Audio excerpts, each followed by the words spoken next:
추수감사절 우리 모두에게 주신 하나님의 약속된 말씀은 요한복음 15장 1절에서 2절까지 말씀드리겠습니다. 요한복음 15장 1절에서 2절 우리 한 목소리로 합독합니다. 나는 참 포도나무요 내 아버지는 농부라. 물은 내게 붙어 있어 열매를 맺지 아니하는 가지는 아버지께서 그것을 제거해 버리시고 무릇 열매를 맺는 가지는 더 열매를 맺게 하려 하여 그것을 깨끗하게 하시느니라. 아멘. 농부이신 하나님이라는 제목으로 말씀을 나누고자 합니다. 한번 감사해 볼까요? 지금까지 먹을 것 주신 하나님 감사합니다. 지금까지 먹을 것을 주신 하나님 감사합니다. 지금까지 건강 주신 하나님 감사합니다. 지금까지 건강 주심을 감사합니다. 우리에게 하늘의 소망을 주신 하나님 감사합니다. 우리에게 하늘의 소망을 주신 하나님께 감사합니다. 우리가 하나님 앞에 감사하는 조건이 많죠. 그런데 감사하기보다는 현실의 삶을 살면서 때로는 남들과 비교하고 남들보다 낫지 못한 것을 또 부끄러워하고 나태하고 연약한 모습으로 살아왔죠. 우리가 사는 목적은 우선 생존을 위해서 다양한 직업과 각양의 방법으로 살아가고 있습니다. 그 가운데 풍요로움의 상징은 농사라고 할 수 있죠. 그 중에 농사는 가장 힘들지만은 잘 지어하는 농사는 아마 자식 농사인 것 같습니다. 매년 짓는 농사는 매년 다시 내년에 기약이 있고 지을 수가 있지만은 자식 농사는 한 번 망치면 지을 수가 없는 것 같아요. 겨울이 되면은 이제 김양식을 하는데 김양식도 그렇다고 합니다. 매년 풍년이 들면은 금방 부자가 되겠지만은 3년에 한 번만 돼도 부자가 될 수 있다, 살아갈 수 있다라고 이야기하기도 합니다. 그러나 자식 농사는 한 번 망치면은 다시 회복하기가 어렵다는 것이죠. 결과로 보면 당연한 일이지만 우리 하나님은 최고의 농사꾼이셨습니다. 그래서 아들이신 우리 예수님은 항상 하나님이 기뻐하시는 뜻을 이루시는 분이셨죠. 농부이신 하나님, 그 아버지의 가르침을 받은 예수님은 자신을 참 포도나무라고 설명해 주셨습니다. 그리고 우리에게는 가지라고 하신 것이죠. 그러므로 농부이신 하나님의 소유인 땅에서 예수님과 함께 우리는 믿음의 뿌리를 내리고 자라는 그 가지가 되어야 영존할 수 있다라고 하는 것입니다. 아멘. 그리고 복음의 기쁜 소식으로 인하여 믿음의 자녀를 생산하는 신앙의 산모가 되어야 하는 것이죠. 아멘. 우리가 추앙하는 이스라엘 백성들이 추앙하는 다윗이나 히스기야도 자식 농사에 대해서는 성공자로 부르기는 어려운 것 같습니다. 자식은 부모의 등이 거울이라고도 말합니다. 그래서 잘 가르치고 훈육하고 성장하도록 해야 한다는 것이죠. 물론 다윗과 히스기야는 충분히 여호와의 보시기에 정직하게 행하여 칭찬받았고 당대에 어려움은 없었지만은 다윗의 손자 르호보암 때 여로보암과 이스라엘이 나누게 되는 아픔을 겪죠. 히스기야도 당대에는 죽음의 문턱에서 벗어나 수완을 15년 연장받고 살았지만은 그의 손자 요시야의 아들 여호야김이 시드기야 때에 민망한 결과를 나타낸 것을 성경은 말합니다. 엘리제사장도 사무엘도 자녀 양육에는 좀 더 신경을 써야 하는 과제를 우리에게 남겨주었습니다. 그러나 아브라함은 자식 농사에 성공한 인물이라고 할 수 있죠. 그는 여호와 하나님의 말씀에 순종함으로 말미암아서 이삭이라고 하는 아들, 순종의 아들을 낳고 가뭄에서도 100배의 결실을 맺는 그런 아들로 성장해 갔습니다. 바울은 믿음의 아들 디모데를 또 성장시키는 일에 매진하였죠. 그러므로 우리 믿음보다 자녀의 믿음이 낫지 못하면 우리는 더욱더 신경을 써야 한다는 것입니다. 왜냐하면 그를 대신 살아줄 수 없기에 믿음의 좋은 토양을 우리가 만들어 주어야 합니다. 농사는 생존을 위한 것이죠. 처음 사람 아담은 에덴 동산에서 하나님이 만들어 놓으신 풍요로움을 누리면서 살았던 사람입니다. 하지만 언약의 궤도에서 이탈한 후에는 그 풍요함을 잃어버린 채로 땀 흘리며 많이 수고해야 결실할 수가 있었던 것입니다. 원론적으로 말하면 농사는 인류 번영과 생존을 위한 것이며 취미나 봉사를 위한 것은 아니라고 할 수 있습니다. 많은 직업이 있는 가운데 하나님은 왜 농부의 길을 택하셨을까요? 하나님의 백성들을 살리기 위하며 영적인 신비는 영원한 생존을 위한 하늘 양식을 일깨워 주시기 위해서 그렇게 하신 것이라고 여겨집니다. 오늘 예수님은 나는 참 포도나무요 내 아버지는 농부라라고 하나님의 직업에 대해서 구체적으로 언급하고 있습니다. 그러면 하나님은 농부이신데 하나님이 기르시고 양육하시는 산과 들의 모습을 한번 보자는 것입니다.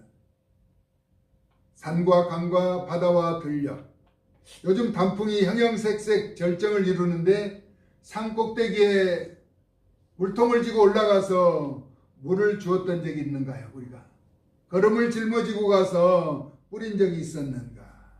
그러나 해마다 잃지 않고 자기 색깔을 나타내고 열매를 맺어 번식하고 생존하며 인간에게 보는 즐거움과 식재료를 비롯한 아름다운 공기를 정화하고 유익을 주며 동식물을 길러내는 풍요로움을 기억해 보자는 것입니다.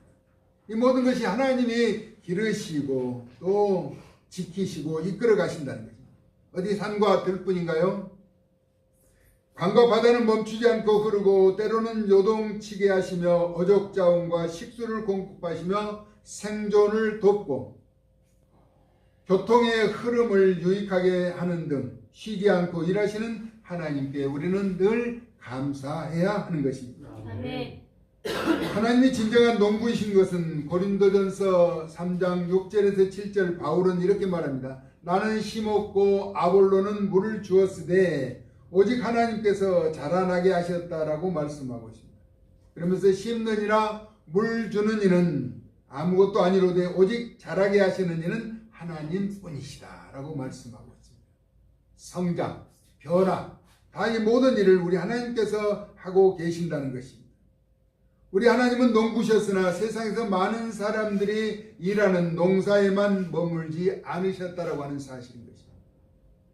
왜냐하면 예수님께서 사마리아 여인을 만나시고 제자들에게 말씀하신 가운데 너희가 알지 못하는 양식이 있다라고 언급하셨습니다. 요한복음 4장 32절에서 34절에 보니까 내게는 너희가 알지 못하는 먹을 양식이 있느니라. 지금 제자들이 먹을 것을 사러 갔을 때 사마리아 여인과 우물가에서 대화를 하고 계셨던 그런 상황이었죠. 그리고 제자들이 먹을 것을 사와서 예수님에게 잡수시기를 권하자 내게는 너희가 알지 못하는 먹을 양식이 있다라고 말씀하셨습니다. 제자들이 뭐라고 했는가 하니까 누가 잡수실 것을 갖다 드렸는가? 우리가 알지 못하는데 누가 갖다 드리셨는가라고 이야기했죠. 여기서 예수님의 대답은 나의 양식은 나를 보내신 이의 뜻을 행하며 그의 일을 온전히 이루는 이것이다 라고 말씀하셨습니다. 영적인 신비죠. 그러면서 너희는 넉 달이 지나야 추수할 때가 이르겠다 하지 아니하느냐. 그러나 나는 너희에게 이르노니 너희 눈을 들어 밭을 보라 희어져 추수하게 되었도다 라고 말씀하고 있습니다. 거두는 자가 이미 싹도 받고 영생에 이르는 열매를 모으나니 이는 뿌리는 자와 거두는 자가 함께 즐거워하게 하려 합니다. 영적인 신비를 나타내주고 계시죠. 농부의 진정한 즐거움은 어느 때일까요? 땀 흘리며 김매며 수고한 그 모든 때는 추수의 때를 기다리는 것이죠. 그래서 농부이신 하나님의 심정을 우리는 추수의 계절 또 추수감사절을 보내면서 더욱더 알아보자는 것입니다. 거둘 것이 없는 농부, 가을철에 거둘 것이 있어야 하는데 거둘 것이 없는 농부, 이미 거둔 귀한 곡식을 빼앗겨버린 농부, 거둘 힘이 없는 농부. 한번 생각해보면 어딘가 허전하지 않아요? 농부는 심어야 거두고 거두기 위해서는 가꾸고 정성으로 보살펴야 한다는 것입니다. 하나님의 농사는 산을 보면 알 수 있습니다. 조금 전에 말씀드렸던 것처럼 우리가 물과 비료를 주지 않아도 철마다 옷을 바꿔 입고 열매를 맺고 유익을 주며 수많은 새와 짐승들을 기르시고 보호해 주신다는 것이죠. 전에는 이제 산이 민둥산이어서 땔감이 없어서 나무를 다 베고 긁어다가 생활했기 때문에 계속해서 산사태가 나고 그랬지만 우리나라는 얼마나 산이 우거졌는지, 제가 가끔 하는 얘기가 우리나라도 얼마 있지 않으면 이제 호랑이가 나오게 된다. 첩첩산중. 그러니까 먹을 것이 많으니까 많은 짐승들이 또 상위 포식자가 나게 되는 것을 이제 예견해 볼 수가 있습니다. 여기에서 얻을 수 있는 교훈은 자기 맡은 자리에서 질서에 순종하며 충성을 다하고 있더라는 것이죠. 추수감사절을 맞아 농산물을 구비하여 여러분이 보시는 것처럼 참 풍요롭고 아름답게 진열해 두었습니다. 만약에 배추가 무밭으로 가고 싶다, 감히 대추밭으로 가기를 또 원한다, 자기 마음대로 다녔다면 아름답게 결실할 수 있었을까요? 2024년은 어느 때보다 무더웠습니다. 그러나 묵묵하게 자리를 지킨 탓에 결실할 수가 있었던 것이죠. 주어진 여건과 환경에서 최선을 다하여 오늘에 이른 것입니다. 이는 전력 투구해야 한다는 것이죠. 최선을 다한다는 것은 자기 합리화를 해서 자기 위치를 주장하는 것이지 더 나은 삶을 살기 위해서는 전력 투구해야 한다는 것이죠. 최선을 넘어서야 한다라고 하는 것입니다. 우리 예수님께서 자신을 참 포도나무라고 말씀하셨습니다. 그리고 내 아버지 하나님은 농부라고 하셨죠.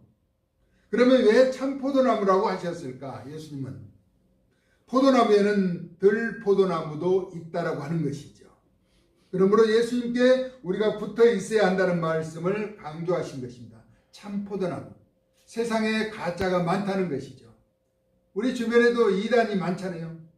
잘못된 교리에 빠져서 돌이킬 수 없는 아픔을 겪는 자들이 많다라고 하는 것입니다. 나는 참 포도나무다. 예수님이 분명히 말씀하셨습니다. 왜냐하면 예수님께 붙어 열매를 맺지 아니하면 붙어 있지 아니한 그 가지는 성부 하나님께서 곧 예수님께서 농부라고 부르신 아버지께서 제거해 버리신다는 말씀인 것입니다. 하지만 예수님께 붙어 있던 가지가 열매를 맺으면 더 열매를 맺게 하려고 성공과 성장에 부흥의 장애가 되는 모든 요소는 제거해 주신다라고 하는 것입니다. 요즘 가로수 전입을 치고 있더라고요. 가로수들이 이렇게 잘 자라고 있는데 옆으로 난 작은 가지들, 그것을 제거해 줘야 옳고 바르게 자라는 것이죠. 그렇지 않으면 주변으로 가지가 다 퍼져서 교통에 장애가 되고 또 통행하는 사람들이 불편을 주는 것입니다. 우리 신앙에도 마찬가지예요.